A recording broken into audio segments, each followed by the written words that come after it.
जय हिंद दोस्तों, welcome to my YouTube channel performance coaching centre में आपका स्वागत है। मैं करण कुमार और आज आपको बताने वाले हैं ऑक्सीकरण अभिक्रिया, अवकरण अभिक्रिया और रेडॉक्स अभिक्रिया किसे कहते हैं और ये किस प्रकार से कंप्लीट होता है। देखिए, आपको ऑक्सीकरण अभिक्रिया में नाम से ही पता चल रहा है कि ऑक्सीकरण अभिक्रिया वैसा रासायनिक अभिक्रिया जिसमें ऑक्सीजन का जुड़ना होता हो, यह हाइड्रोजन का निकलना, यह इलेक्ट्रॉन को त्यागना, यह ऑक्सीकरण संख्या को बढ़ाना ऑक्सीकरण कहलाता है।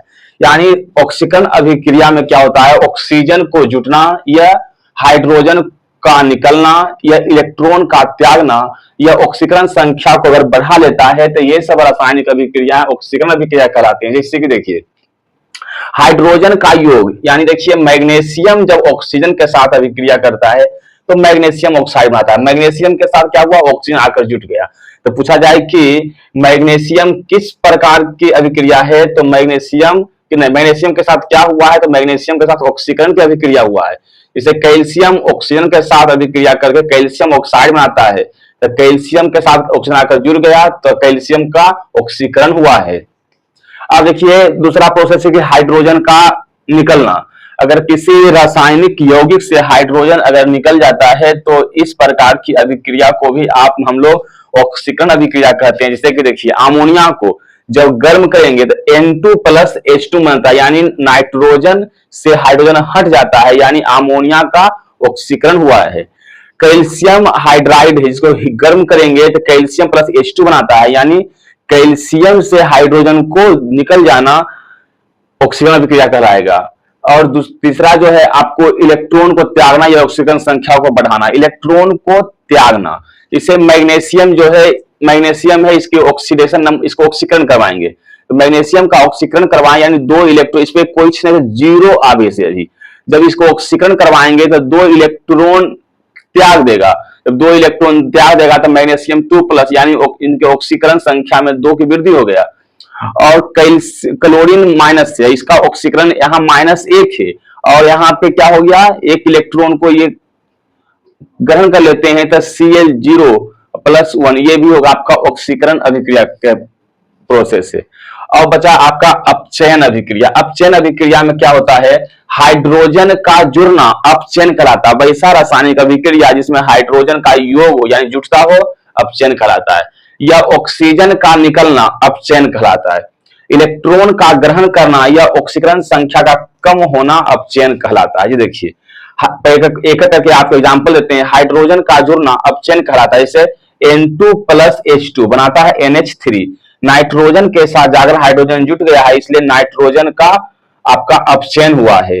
कैल्शियम प्लस H2 बनाया कैल्शियम हाइड्राइड, यानी कैल्शियम के साथ हाइड्रोजन जाकर जुट गया है, इसलिए आप यहाँ कैल्शियम का अपचयन हुआ है। जैसे वनस्पति तेल, ऑयल जो है, वनस्पति तेल को हाइड्रोजन के साथ अभिक्रिया करवाते हैं तो वनस्पति घी बनता है, और ये भी हाइड्रोजनीकरण अभिक्रिया है और इसे अपचयन अभिक्रिया भी कहते हैं। देखिए, ऑक्सीजन का निकलना, जैसे मैग्नीशियम ऑक्साइड जब गर्म करते हैं तो मैग्नीशियम प्लस O2, यानी मैग्नीशियम के साथ जो ऑक्सीजन है उसको ऑक्सीजन मैग्नीशियम को छोड़ देता है, यानी मैग्नीशियम अकेले हो गया, यानी यहां से मैग्नीशियम से ऑक्सीजन निकल गया। कैल्शियम ऑक्साइड को जब गर्म करते हैं तो कैल्शियम प्लस O2 बनाता है, यानी कैल्शियम को ऑक्सीजन छोड़ दिया। और CO2 को जब गर्म करेंगे तो कार्बन प्लस O2 बनाता है, जो कार्बन को ऑक्सीजन छोड़ता है। और ये सब भी आपका अपचयन अभिक्रिया का उदाहरण है। इलेक्ट्रॉन का ग्रहण करना, देखिए मैग्नीशियम प्लस प्लस से +2 इलेक्ट्रॉन दिए तो क्या हो गया, मैग्नीशियम हो गया। यानी यहां मैग्नीशियम 2 पॉजिटिव है, 2 इलेक्ट्रॉन ये त्याग कर पॉजिटिव बना हुआ था, 2 इलेक्ट्रॉन ले लीजिए तो मैग्नीशियम यहाँ पे इसका ऑक्सीडेशन नंबर हो गया 0। और ये भी आपका अपचयन अभिक्रिया का अपचयन अभिक्रिया बताए हैं। अब क्या होगा कि अब है रेडॉक्स अभिक्रिया। रेडॉक्स अभिक्रिया कहते किसको हैं, वैसा रासायनिक अभिक्रिया जिसमें ऑक्सीकरण और अपचयन दोनों एक ही साथ कंप्लीट हो, वैसे रासायनिक अभिक्रिया को रेडॉक्स अभिक्रिया कहते हैं। देखिए, वह अभिक्रिया जिसमें ऑक्सीकरण और अपचयन दोनों साथ साथ होती है रेडॉक्स अभिक्रिया कहते हैं।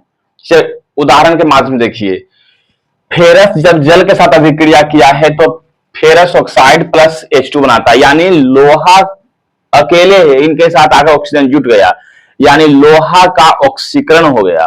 और H2O से ऑक्सीजन हट के हाइड्रोजन अकेले हो गया, यानी H2O का अपचयन हो गया। अब दूसरा देखिए, जिंक ऑक्साइड कार्बन के साथ अभिक्रिया करवाता है तो जिंक प्लस CO बनाता है, यानी जिंक ऑक्साइड से जिंक का निकलना अपचयन हो गया और कार्बन के साथ ऑक्सीजन का जुटना यानी कार्बन का ऑक्सीकरण हो गया। यानी जो भी क्रियाएं होता है वो सभी अभिकारक के साथ, प्रतिफल के साथ कुछ भी नहीं होता। यानी फेरस का ऑक्सीकरण हुआ तो जल का अपचयन हुआ, इधर वाले कुछ भी नहीं हुआ। जिंक ऑक्साइड में जिंक का अपचयन हुआ और कार्बन का ऑक्सीकरण हुआ, नहीं कि कार्बन मोनोऑक्साइड का ऑक्सीकरण हुआ, यानी कार्बन का ऑक्सीकरण तो बोलेंगे। अब कुछ ऑक्सीकरण संख्या निकालने के लिए भी आपको आता है कि किसी यौगिक का ऑक्सीकरण संख्या क्या होगा, और ये आपको 11th 12th और जनरल कॉम्पिटिशन में भी क्वेश्चन ये आते हैं।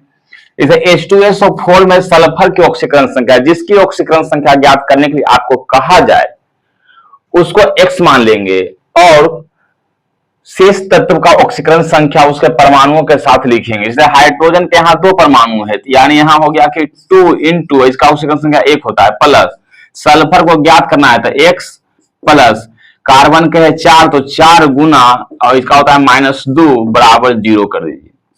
यहां से होगा 2 into 1 2 plus X minus 8 equal to 0, यानी यहां से हो गया X माइनस 6 इजकल टू 0।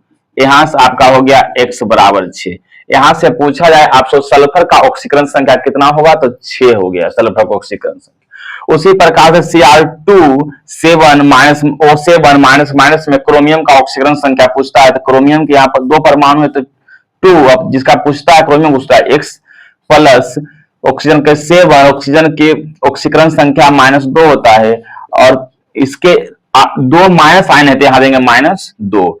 अब यहां से हो गया 2 into X 2X प्लस -7 दूनी 14 बराबर -2। अब यहां से प्लस माइनस माइनस होगा, माइनस प्लस में हो जाएगा, यानी यहां से आपका जो हो गया 2X बराबर आपका हो जाएगा 12, 2 6 12, X बराबर 6। और यहां भी क्रोमियम का भी ऑक्सीकरण संख्या आपको 6 ही आया। इस प्रकार से आपको ऑक्सीकरण अभिक्रिया, अवकरण माने अपचयन अभिक्रिया और रेडॉक्स अभिक्रिया के बारे में बताए, सबका उदाहरण दिए और आपको ऑक्सीकरण संख्या किस प्रकार से ज्ञात होता है उसको बताए। और आशा करते हैं कि आप समझ गए होंगे, और समझ गए होंगे तो आप मेरे चैनल को लाइक और सब्सक्राइब करें और कमेंट करें और बताएं कि मेरे द्वारा बनाया गया वीडियो अगर आपके लिए यूजफुल हो तो और भी आगे बनाएंगे। धन्यवाद।